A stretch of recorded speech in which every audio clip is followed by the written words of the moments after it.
Winston Churchill, The Man Who Wouldn't Surrender, read and published by Mr. Books. Amid the uncertainty of a world teetering on the edge of disaster, one figure rose defiantly against the storm. A man whose very presence seemed to radiate.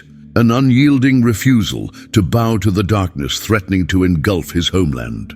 Winston Churchill was not born into a gentle era, nor was his journey free from doubt, loss, and the shadow of defeat. Yet, like steel forged in flame, it was precisely through adversity that he revealed the depths of his spirit.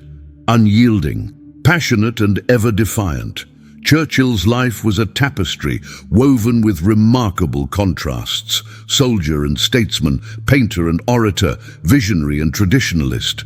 As a young man racing on horseback across the Sudanese desert, he learned the taste of peril and the need for unwavering resolve. As a voice in the halls of power, he became the clarion call, alerting a sleeping world to oncoming threats. But it is, perhaps in the darkest days, when all seemed lost and the world waited anxiously for hope, that Churchill's true greatness shone through. The phrase, "he would not surrender," did not merely describe his politics, it defined his existence. This book is not merely a recounting of military strategies or political maneuvers, but a deeply human exploration of what it means to stand solitary against insurmountable odds. Here are moments of doubt and fear, victories hard won, and losses keenly felt. Here is a man, flawed, stubborn, fiercely loving his country, who raged, inspired, and ultimately became the living embodiment of his nation's will to fight on. Through soaring rhetoric and moments of aching vulnerability, Winston Churchill emerged as a beacon for all who believe that resistance in the face of tyranny is as much an act of spirit as it is of might.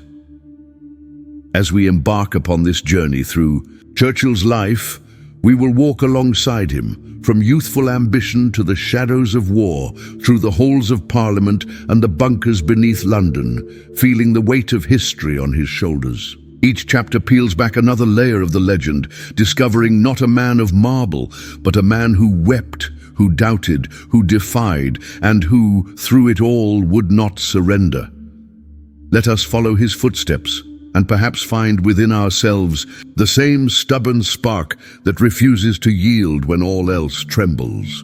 Before we dive in, make sure to subscribe and hit that like button to support the channel. And don't forget to turn on the notification bell so you never miss an audiobook that could change your life. Now let's begin. Enjoy.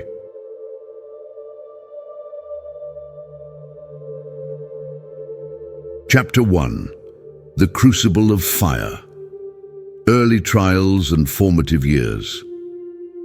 Winston Leonard Spencer Churchill was greeted by the world on November 30th, 1874, not only as the son of prominent aristocracy, but as a child upon whom destiny seemed to rest, quietly, waiting. Born at Blenheim Palace, amidst the elegance and political whispers of the British upper class, Winston's beginnings were marked by an insatiable curiosity and a relentless, restless energy, qualities that often set him apart and even caused concern among his elders. He was expected to follow a certain path, to fit into the mold carefully constructed for him by heritage and expectation. Yet from an early age, Churchill showed an unruly stubbornness, a refusal to be pushed, a hunger to carve his fate. His childhood was not one of warmth and gentle nurturing. Winston's father, Lord Randolph Churchill, a razor-sharp mind with a brittle heart, remained ever distant, often cold, and rarely offered the praise or guidance his young son so desperately craved. His mother, the vivacious American-born Jenny Jerome, shone at the heart of London's social galaxy, yet her affections, too, were scattered among societal obligations, leaving young Winston longing for assurance and attachment. In the hallowed halls of Harrow School, he was not at the top of his class. The teachers saw in him not a genius, but a troublesome, stubborn boy, with a head full of dreams and hands often untidy with ink. But within Churchill, a fire grew. A deep and persistent yearning not only to prove himself to his parents, but to justify to the world and himself his very right to greatness. He buried himself in the stories of history's heroes and soaked up the tales of ancient battles and the glories of the British Empire. He devoured books on strategy and warfare, drawing inspiration from figures like Napoleon and the Duke of Marlborough, his illustrious ancestor. Imagination and daring became his companions, while the sharp sting of loneliness and rejection hardened his resolve. Military life became the crucible that would shape him. When, after struggling through his education, he finally earned a commission in the 4th Queen's Own Hussars, it was as if the world suddenly expanded before him. His early campaigns, Cuba, India, the Sudan, tested not just his courage, but his endurance. As he galloped across foreign terrain, bullets whizzing past, Churchill developed both a taste for adventure and a keen understanding of the brutality and chaos of war. Yet these years were not just about survival. They were about transformation. Each moment of peril, every scrape with death, etched new lessons into his character. From those early campaigns arose not just a soldier, but a chronicler of war. Winston Churchill began to write dispatches, articles, books, finding in words a way to command not armies, but minds. His pen, just as fiery and unyielding as his saber, became the first instrument of his enduring influence. Amidst the thunder of cannons and the acrid smells of battlefields, Winston recognized a truth that would shape the rest of his days. That greatness did not come from privilege or luck, but from refusal. Refusal to surrender to fear, to doubt, to the relentless grinding of adversity. The boy, whom teachers had doubted, whom parents had neglected, began to mold himself into the man history would one day remember. In the crucible of fire, Winston Churchill was forged, unyielding, unafraid, and unwilling ever to surrender.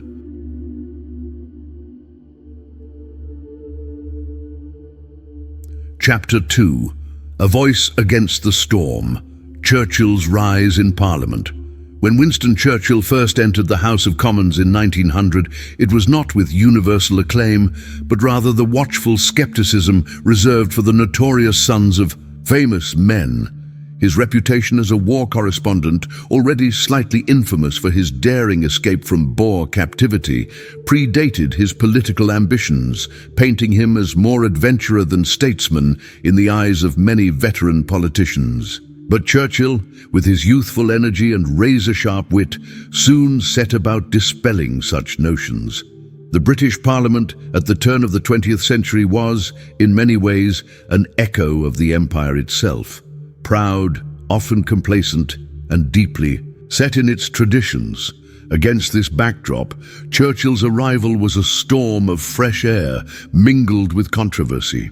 He took to the process of debate not as a chore, but as a passionate contest, sparring with intellect and an orator's flourish. He switched parties early on, abandoning the Conservatives for the Liberal benches over issues of principle, namely, a belief in social reform and a fierce criticism of protectionism. This decision shocked many.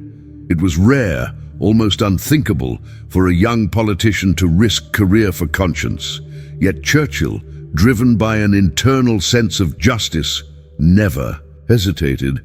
As he rose, Churchill found himself more than once surrounded by doubt and disdain. His outspokenness, qualities too often interpreted as arrogance, frequently left him isolated within the clubby world of Westminster.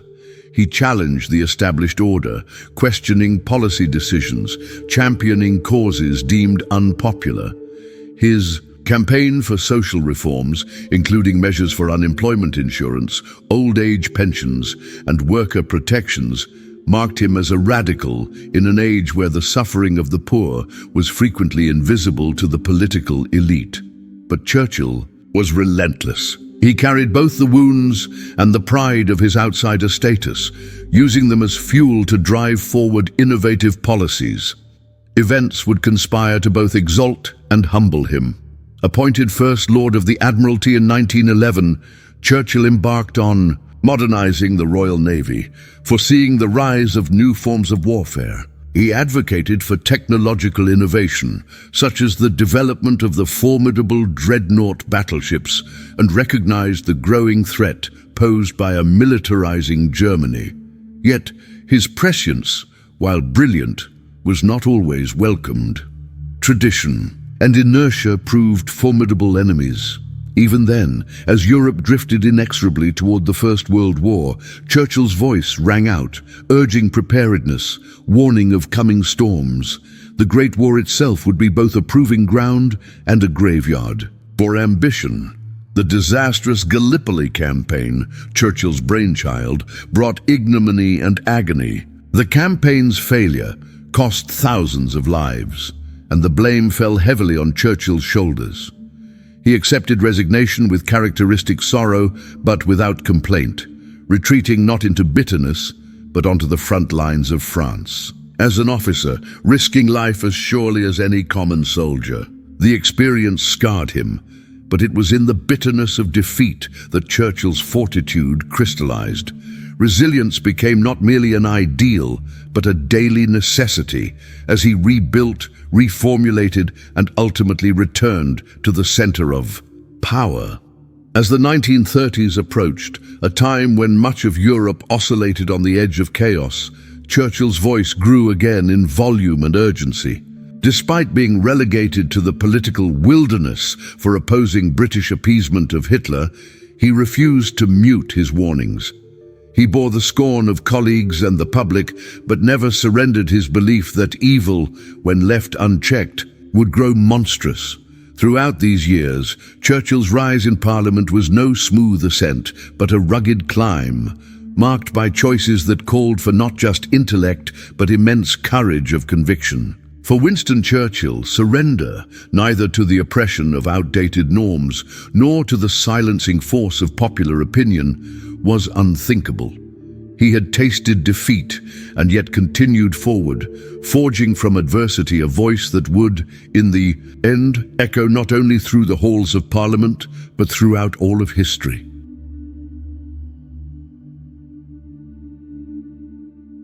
Chapter 3. Shadows over Europe, warning the world. As the 1930s progressed, and the shadow of totalitarianism stretched menacingly across Europe, most of the world's eyes remained blissfully or willfully averted. Nations clung to the ghosts of peace, desperate to believe that another war like the Great War was impossible. But in the mist and thunder of parliamentary debate, one voice rose, urgent, insistent, unrelenting: Winston Churchill's. It was a lonely and painful time. Churchill, once again on the periphery of British politics, found himself labelled a warmonger by critics and a relic of a bygone era by the more optimistic or perhaps naive. Yet what set him apart was neither arrogance nor simple pessimism, but a profound sense of responsibility. He carried on his back the weight of lessons learned in blood during the First World War, and he would not let the world forget. The rise of Adolf Hitler sent shudders through those who looked closely. Churchill was one such observer, and he saw in the feverish rallies and saber-rattling speeches the makings of a global catastrophe.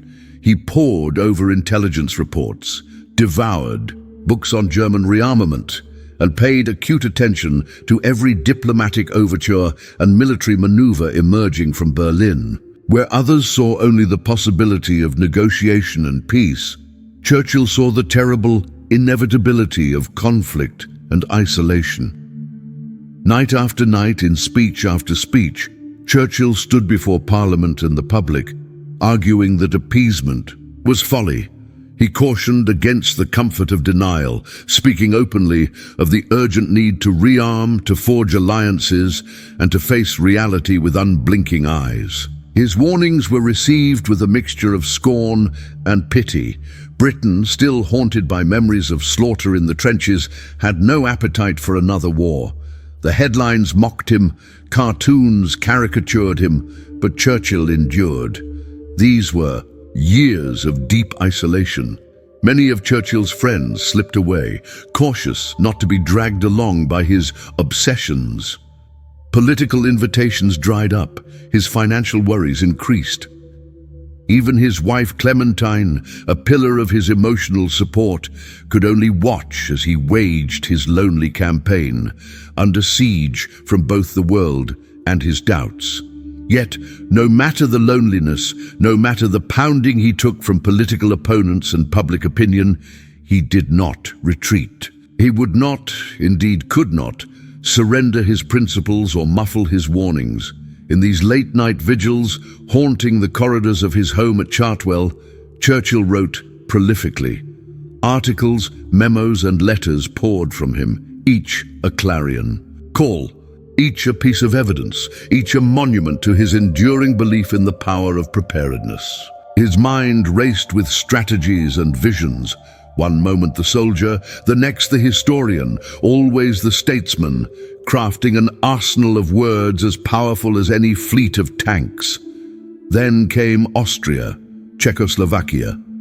With each act of aggression, Churchill's prophecies became chillingly accurate. The world crept reluctantly toward his view, and the day dawned when the evidence could no longer be denied. Munich, so proudly declared peace for our time by Prime Minister Chamberlain, proved only a brief, tragic lull. In the end, one by one, the voices of doubt fell silent until only Churchill's call to arms remained. The years spent warning a sleeping nation changed Churchill irrevocably. They wore away any last vestige of illusion. They forged an iron certainty. And so, when the time at last arrived, when Europe was plunged into the abyss and England looked desperately about for a leader, Churchill was ready. He had not surrendered to ridicule. He had not succumbed to despair. He was ready, not just to lead, but to stand in defiance, a beacon in the gathering darkness. From these shadows, the man who would not surrender emerged to face the world's greatest test.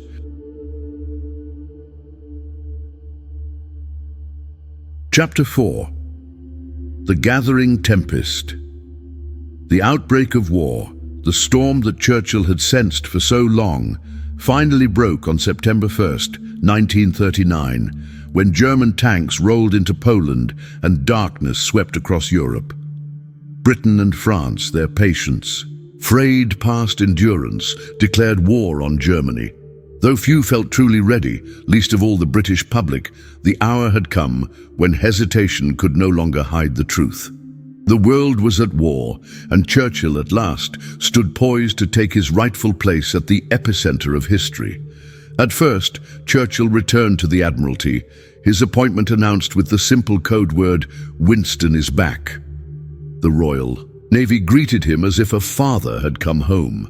Yet the celebration was muted by the gravity of the moment.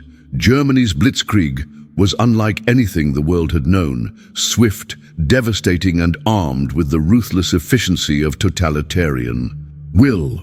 As Europe collapsed under the Nazi blitz, Churchill tirelessly organized convoys, innovated naval strategy, and sought desperately to keep Britain's lifeline open.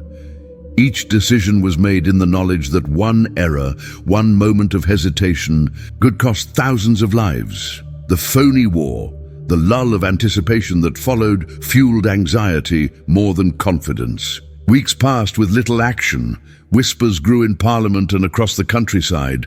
Was it possible, even now, to avoid catastrophe? To Churchill, there could be no delusion. He worked from dawn until the blackest hours of night, driving his staff nearly to exhaustion with the insomniac vigor that would become his signature. His eyes betrayed the sleeplessness, yet his voice never wavered. He believed ferociously that willpower was destiny in motion. The reckoning came with the disaster of Norway. A German invasion, British underestimation, strategic mishaps. The result was national humiliation, Parliament in uproar, and the slow-motion collapse of Neville Chamberlain's government. For a moment, The future hung by a thread. Would Churchill finally be given the reins, or would his past failures, Gallipoli among them, weigh too heavily? On May 10, 1940, as the Nazi juggernaut crashed into France and the Netherlands, Churchill was summoned to Buckingham Palace. King George VI's words marked the moment. Winston Churchill was now Prime Minister. The job nobody envied, the call no one dared answer. Churchill carried it with a sense of grave destiny, aware that all of Britain's hope, all of the free world's hope, lay now upon his shoulders. His first nights as Prime Minister were charged with urgency and dread. The news from France was catastrophic. Fortresses crumbled, armies scattered, and refugees flooded the countryside. The British Army was cornered at Dunkirk, its back pressed to the sea. Even as the government trembled, even as some advocated for negotiation with Hitler to spare Britain annihilation, Churchill would not hear of it. To him, surrender was not merely military defeat, but spiritual obliteration. It was here that his defiance became legend.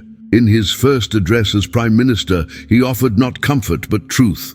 "I have nothing to offer but blood, toil, tears and sweat." He rallied Parliament, pressed the cabinet, comforted his wife as bombs fell, and inspired his frightened people. It was as though all the years of warning, all the nights in lonely exile, had been collected, distilled and transformed into an irresistible force. "We shall fight on the beaches," he declared, the words vibrating with the emotion of centuries' worth of Britain's resilience. And in those words, Britons found what they most needed: courage. The gathering tempest would not sweep them away, not while Churchill drew breath. Through chaos, heartbreak, resilience and hope, he refused to give ground. For Winston Churchill, the very soul of his nation was at stake, and he could not surrender.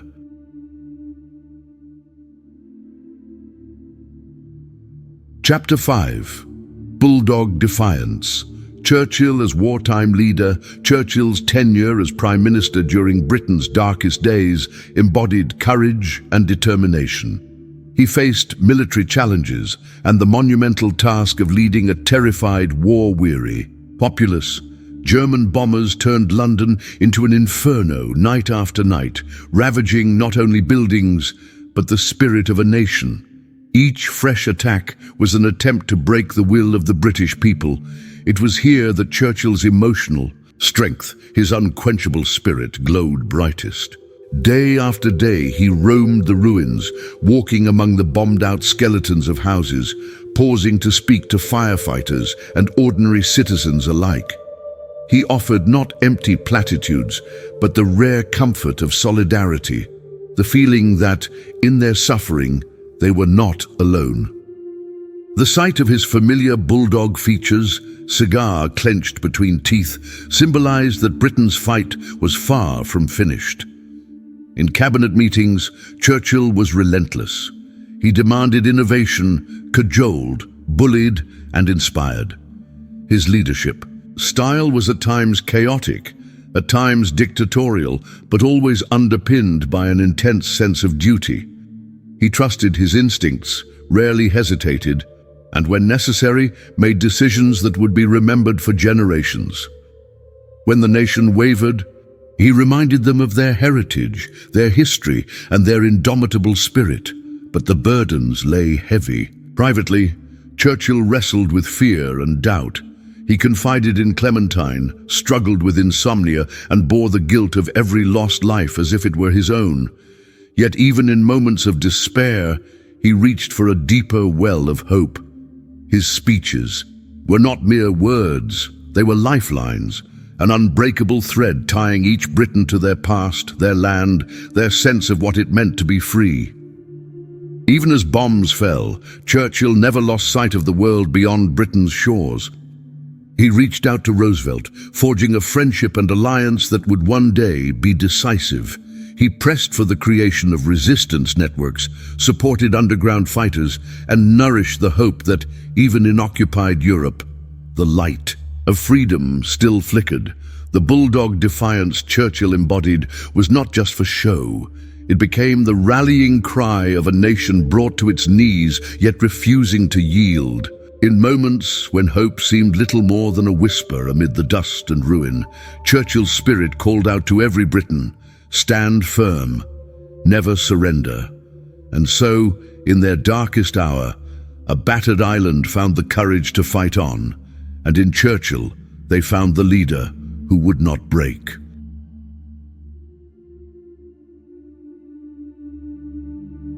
Chapter 6. Darkest Hour. Standing Alone. The summer of 1940 marked a turning point not only in the annals of war, but in the very soul of Britain. France had fallen. Europe lay prostrate before the Nazi juggernaut, and across the Channel, a lonely island awaited its fate. It was here, amidst the roar of air raids and the ever-present threat of invasion, that Churchill and Britain faced their darkest hour. Britain was utterly alone. The United States stood on the sidelines, unwilling to enter another European conflict. The Soviet Union, bound by its cynical pact with Hitler, watched and waited. To many, even within his cabinet, surrender or negotiation seemed inevitable, even rational. The nightmare vision of British cities occupied, of children marched in columns under foreign banners, haunted every waking moment. Yet Churchill's resolve remained unbroken. In the claustrophobic security of underground bunkers, he argued and pleaded with his ministers. He summoned every ounce of rhetorical power, every argument, every story from British history. The saga of the Spanish Armada, the steadfastness at Waterloo, the very notion that English freedom was not simply a privilege, but an obligation.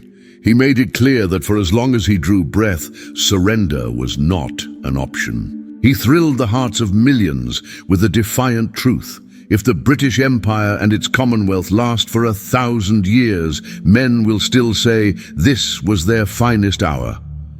In those words, there was no sentiment, only iron. The Battle of Britain raged, a ballet of death played in the skies above England, fought by young pilots sometimes only months out of school. Night after night, the nation tuned in to Churchill's speeches, hungry for hope, desperate for reassurance that their sacrifices were not in vain. Churchill too watched the skies with haunted eyes, feeling in his own body every loss, every courageous victory. While others might have crumpled under the weight, Churchill drew upon reserves of humor and hope. He dined with his cabinet under the earth, read poetry aloud, and never allowed the darkness to extinguish the stubborn flicker of optimism at his core. To his staff, he admitted fears, shared tears, and in private struggled with isolation. But never in public did his resolve fail. The whole world watched, waiting for Britain to break. But led by a man whose greatest gift was the unyielding refusal to surrender, Britain held. Every air raid, every narrow escape, every battle fought in factories and fields and living rooms became a stitch in the great tapestry of defiance. In Churchill, surrounded by darkness, a nation learned what it meant to stand utterly alone, yet utterly unbroken.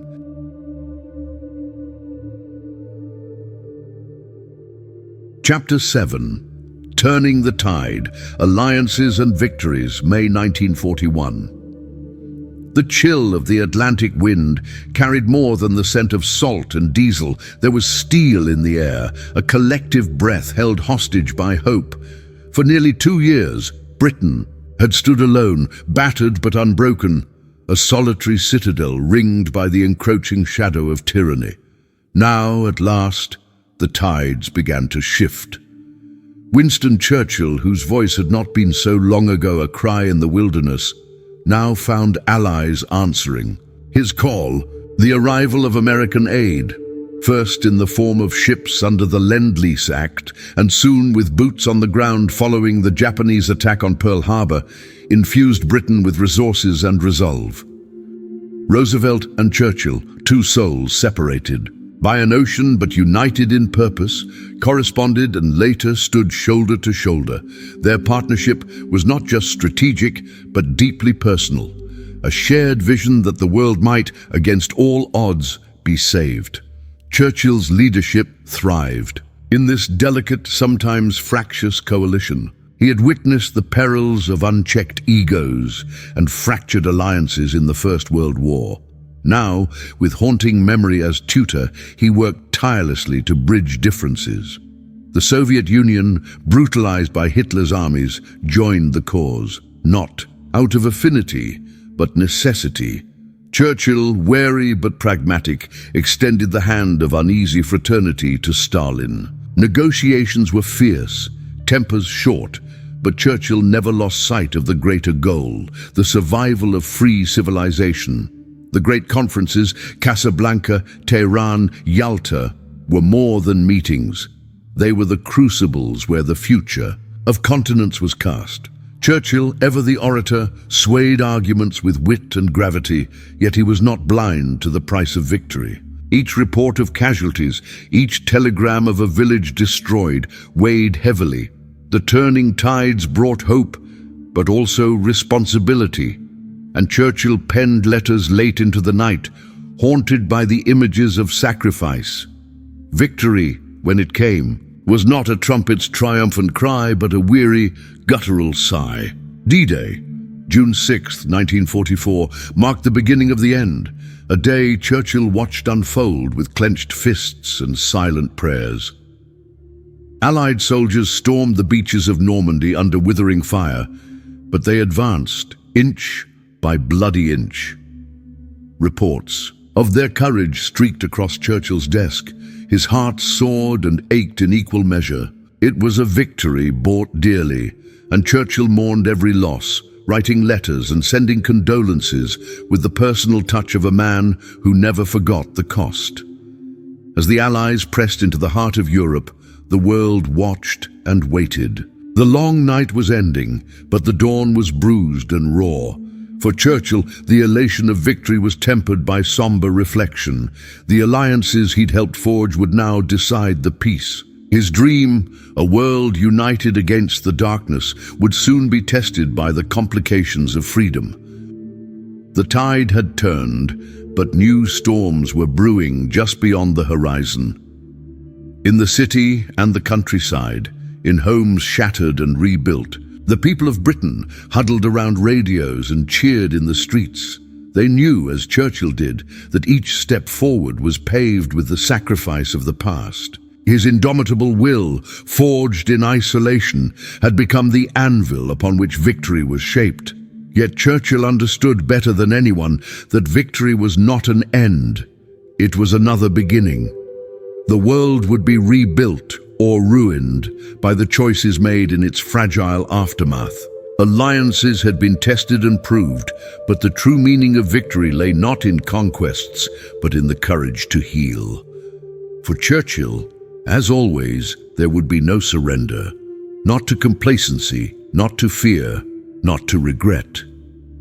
The tides had turned, because people chose to fight for hope. And now, as the guns fell silent, the real battle of hearts and futures began.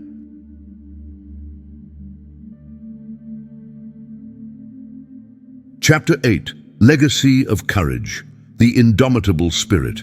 The end of the Second World War did not bring Churchill the peace he so deeply craved. For many of his countrymen, victory was both triumph and trauma, a paradox of jubilation and exhaustion. The war that had forged and defined Churchill, that had summoned every fiber of his soul, now receded, leaving a vast emptiness in its place. In the elections of 1945, the British people, weary from years of hardship, turned away from the bulldog, who had led them through fire. Defeat at the polls stung, but Churchill, true to his creed, refused to let bitterness consume him. "What is defeat?" he asked aloud. "Nothing but a lesson learned, another wound, another scar to remind us we are alive and must fight on."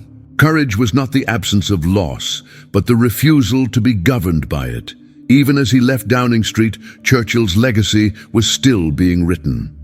He retraced his steps through the ruins of Europe, now a statesman among statesmen, offering hope during the dark uncertainty of post-war reconstruction. His famous Iron Curtain speech in 1946 echoed through the halls of history, a warning and a prophecy born not from cynicism, but from the deep conviction that liberty could never be taken for granted. He had seen up close how quickly darkness could fall, and he would not permit the world to rest. Churchill's spirit was indomitable because it was so deeply human. He drank, he wept, he raged, he laughed. He battled not just adversaries, but his own fears and demons. The black dog of depression often followed him, threatening to steal light from his gaze, but he never hid from this struggle. Instead, he transmuted his sorrow into words and action, reaching out in empathy to a world equally battered. His legacy was not just in great speeches, though they rang with thunder, but in countless acts of quiet kindness. A letter to a widow, a visit to wounded soldiers, a steadying hand in the chaos of war. These small, unbroadcast displays of courage became the foundation on which his monumental public victories were built. As years passed, Churchill became more than a wartime leader. He became a symbol of the world's fight to remain free, and of the cost such a fight demands. Statutes rose, books were penned, and generations studied his words. Yet the memory that endures is not merely marble or manuscript, but the echo of resolve in the hearts of those who face darkness and choose, as he did, not to yield. We remember Churchill because he reminds us of the greatness gestating within ordinary souls, that courage is not the property of the invulnerable, but the habit of those who act in spite of their fragility. He was not a spirit untouched by doubt, but one that marched through the ruins of fear, carrying others with him. In the final accounting, Churchill's indomitable spirit did not reside in any single victory or stirring speech, but in the simple, unbreakable refusal to surrender to cynicism, to despair, or to fate. The baton passes ever onward from his trembling hand to ours. In every age, in every crisis, we are asked, will we stand, as he did, against the gathering storm? Will we declare by word and deed that surrender is not an option? The answers lie not in monuments, but in the living legacy of courage. That, above all, is the true inheritance of Winston Churchill, the man who wouldn't surrender. If you found this video helpful, inspiring, or entertaining, don't forget to hit that like button. And if you're new here, make sure to subscribe and turn on the notification bell so you never miss out on future content. Your support means the world. Let me know your thoughts in the comments below.